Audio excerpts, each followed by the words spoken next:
Hello, Shri Swami Samarth. तर इथे सकाळपासूनच व्हिडिओ शूट केला होता. आज बरेच दिवस झाले व्हिडिओ सकाळपासून मी शूट केला नव्हता आणि सगळं बॅक कॅमेऱ्यानं दाखवते मी, कारण व्हिडिओ धरायला कोणी नव्हतं त्याच्यामुळे. आणि आज सकाळी 6 वाजल्यापासून व्हिडिओ शूट केला होता आणि डायरेक्टच तुम्ही म्हणताल की 6 वाजल्यापासून व्हिडिओ घेतला आणि ते पण डायरेक्ट स्वयंपाकाचाच. तर हो, आज स्वयंपाक लवकर करायचा होता मला. बाहेरचं काम वगैरे मी काहीच केलं नव्हतं, कारण सकाळी 6 वाजतासुद्धा उठलं ना तरी बाहेर अंधार असतो. त्याच्यामुळे बाहेरचं झाडून वगैरे काही काढलं नव्हतं, फक्त दारातलंच तेवढं, म्हणजे बाहेरच्या फरशा वगैरे घर झाडून घेतलं आणि लगेच स्वयंपाकाला लागले होते मी. आणि 6 वाजल्यापासून रुटीन होती ही, पण टाईम वगैरे काहीच घेतला नव्हता मोबाईलमध्ये. डायरेक्ट स्वयंपाक करतानाच व्हिडिओ घेतला. कारण ना अशात आता व्हिडिओ घ्यायचं म्हणलं ना, घेऊ की नको, ह्याचा घेऊ का त्याचा घेऊ, असं म्हणजे कन्फ्युजन होतं की एक मन म्हणते नको घ्यायचा व्हिडिओ, एक मन म्हणते घे व्हिडिओ, असं वाटतं. आता सवय लागली, तुम्हाला मागच म्हणलं होतं सवय लागली, त्याच्यामुळे मग घ्यावं वाटतं. पण अजून वाटतं की नको, जाऊ दे आता, व्ह्यूज येत नाहीत, काही नाही, कुठं व्हिडिओ घेत बसं वाटतं. पण ती कसं असतं, एकदा एक वस्तू आपल्या वळणी जर पडली ना तर मग त्याच्यामध्ये आपल्याला स्किप करायला नको वाटतं. त्याच्यामुळे मग मी नंतर बाकीचं कोणतंच काम घेतलं नाही. त्याच्यामुळे मग डायरेक्ट स्वयंपाकापासूनच सुरुवात केली. तर इथं ना पाहुणे येणार होते आणि त्यांचं अचानक ठरलं होतं. म्हणजे काल मला सांगितलं की असे असे येणार आहेत म्हणून. पण मला वाटलं की काय खरं आहे, आता येतात का नाही काय माहिती, म्हणजे वाकडी करून यावं लागतं असं वाटलं.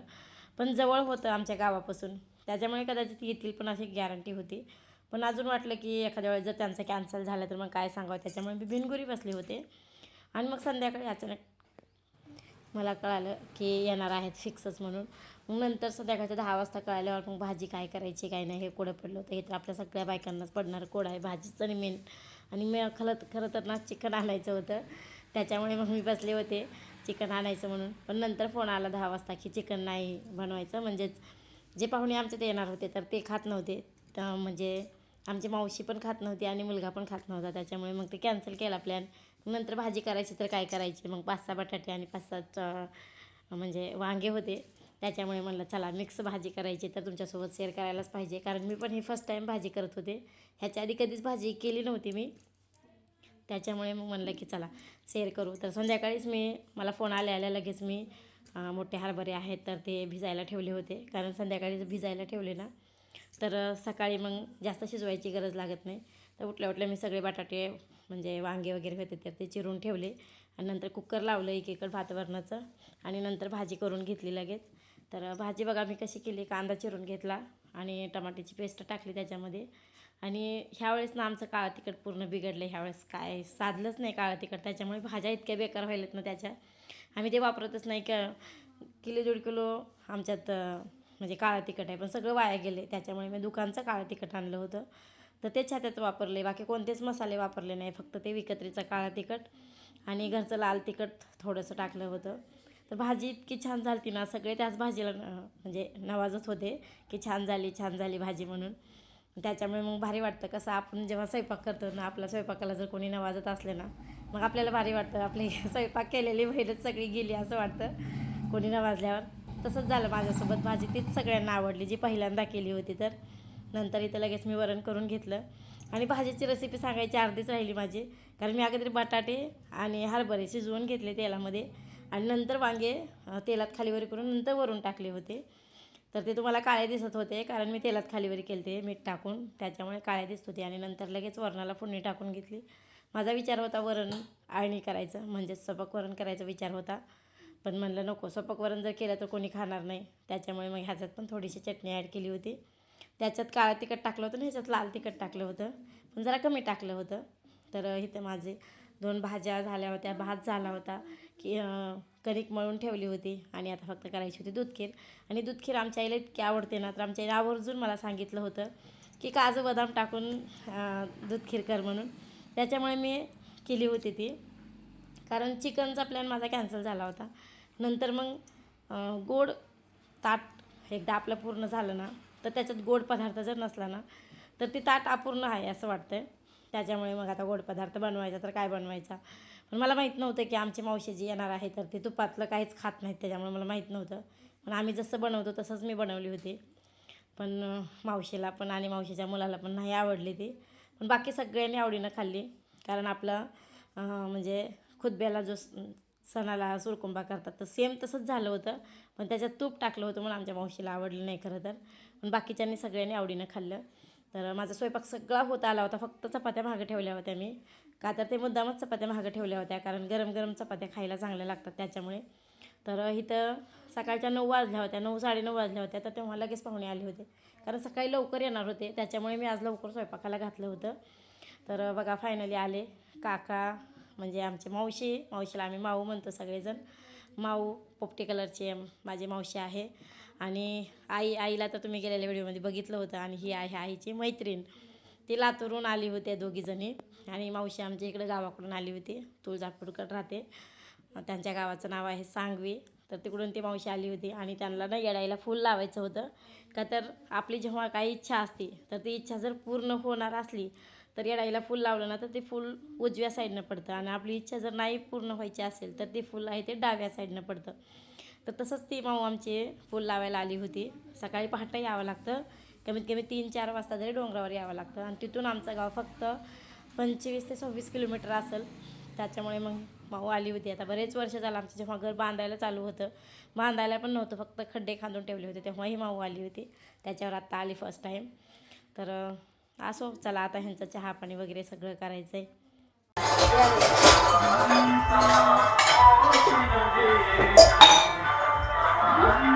पाणी दिलं टाकायला.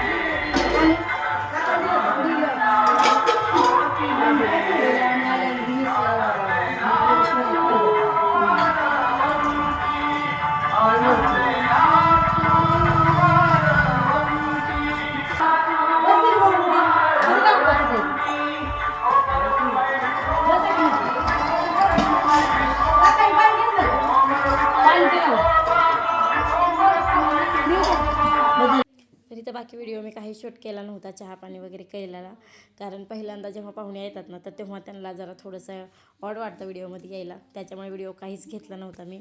आणि घरातलं काम असल्यामुळं काम करायचं की व्हिडिओ शूट करायचा हे पण समजत नव्हतं. त्याच्यामुळे व्हिडिओ काहीच घेतला नव्हता.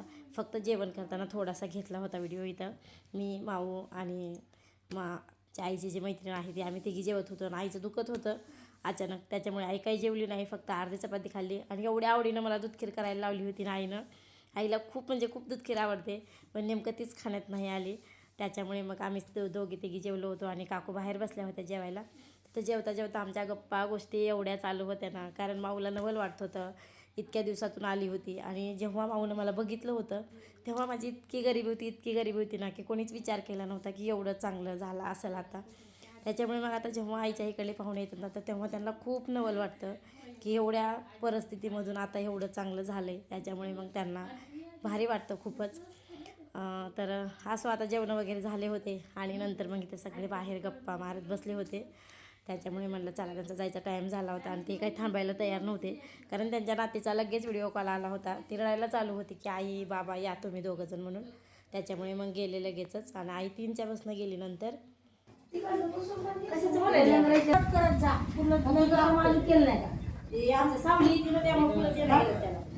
सावली आहे कंटिन्यू, लिंबाच्या झाडाची ही असते.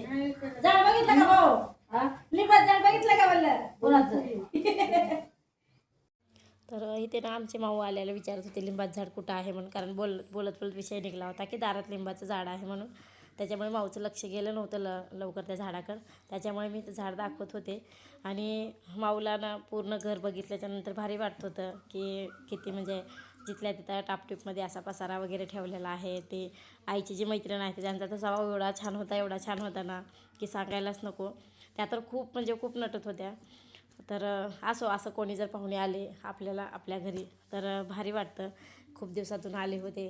आणि हे आमचे काका होते, त्याच्यामुळे ते पण बऱ्याच दिवसातून आले होते. आणि लग्न झालं होतं ना माझं, तर तेव्हा आमच्या आईला खूप जण बोलत होते की तू खूप गरिबाच्या घरी पोरी दिलीस, खूपच गरिबाच्या घरी पोरी दिलीस म्हणून. आईला खूप जण बोलत होते, कारण प्रत्येकाला वाटतं आपली मुलगी चांगल्या घरी जावं म्हणून.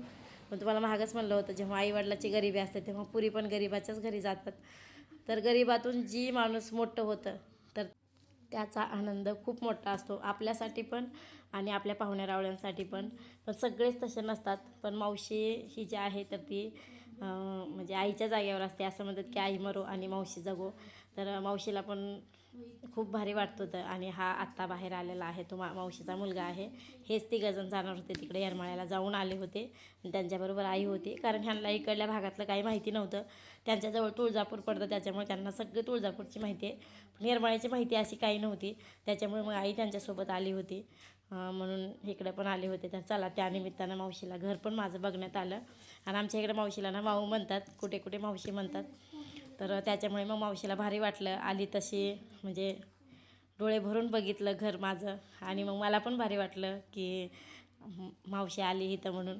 तर गेल्या वेळेस जेव्हा आली होती ना, तर तेव्हा माझी परिस्थिती थोडीशी अशी तशीच होती, नाजूक. त्याच्यामुळे मावशीनं नेसवलेली साडी इथंच ठेवून गेली होती, की म्हणली नको, तुझी ये, तुझी एवढी गरिबी आहे आणि मी तुझ्याकडून साडी घेऊन जाऊ का? आम्हीच तुला करायचं, तर तू कशामुळे आम्हाला करणार? म्हणून ना माऊनं आणि काकानं दोघांनी पण, म्हणजे काकाचा तर काही विषयच नव्हता, पण काकानं माऊला साडी घेऊ दिली नाही आणि माऊनं पण ती साडी घेतली नव्हती. पण ह्यावेळेस आमच्या आईनं बळबळ साडी घ्यायला लावली आणि ह्यावेळेस मी पण म्हणजे चांगली साडी आणली होती. तरी पण नको नको नको म्हणत होती, उगाच खर्चात पडली, कशाला साडी आणली, असं तसं चालू होतं. पण आमची आई म्हणली जेव्हा गरीब होती तेव्हा तर कोणाला काही करणं झालं नाही, आता चांगलं झाले तर आता तरी घेऊन जा, म्हणून बळं कशी तरी साडी जाताना घालून गेली. तर चला, असो आता. दिवस काय सगळ्याचे एकसारखे राहत नाहीत, सगळ्याचे दिवस बदलतात, कोणाचे चांगलं होतं, कोणाचं कसं होतं. तर ही मावशी आमची काय थोड्या वेळ बसली, एक लई झाले, एक तासभरच बसली आणि लगेचच हे तिघंजण गेले. आणि आई आमची लातूरला जाणार होती, त्याच्यामुळे मग त्यांना 3 शिवाय दुसरी बस नव्हती.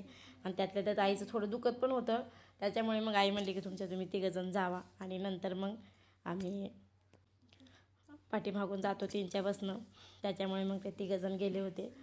तर चला, आले तसं त्यांना पण भारी वाटलं, त्याच्यामुळे मग मला पण भारी वाटलं. मी तर खूपच खुश होते हे तिघंजण आले होते म्हणून. आईची मैत्रीण, माऊ, काका आले होते सगळे, त्याच्यामुळे माझा तर काही विषय नव्हता. खूप म्हणजे खूप खुशी झाली ती मला, ते आले होते म्हणून. कारण माहेरचं असं लांबचं कोणी आलं नव्हतं, पहिल्यांदाची मावशी आली होती, त्याच्यामुळे जास्त आनंद झाला होता. तर माऊनं साडी घ्यायला राजीच होत नव्हती, बळबळ कसं तरी राजी केलं. आणि नंतर माऊला वाटायला की मला चिकटीला साडी नेसवली का, माझ्याबरोबर अजून म्हणजे आई होती, आईची मैत्रीण होती, त्यांना नाही का साडी आणली, चालू होतं. त्याच्यामुळे मग मी ती साडी दाखवत होते की दोघीला पण सेमच साड्या आणल्यात, मी घेऊन जा. तेव्हा कुठंतरी साडी घालून गेली. आणि नंतर इथं ना आईचं दुखायला होतं, तुम्हाला मगाशीच म्हणलं होतं. मग त्याच्यासाठी खूप इलाज केले पोटासाठी, घरगुती ओवा, बडीशोप, हे ते, पुन्हा दुकानची बाटली आणून दिली, जिरा सोडा आणून दिला, तरी पण पोटासाठी काही फरकच पडत नव्हता. त्याच्यामुळे आईची जी मैत्रीण आहे तर त्यांनी ना सांगितलं की लिंबूवर हळद टाक आणि तेच गरम करून आण म्हणून. आईची मैत्रीण एवढी भारी होती ना, खरंच मी पहिल्यांदा त्यांची मैत्री बघितली असेल असे.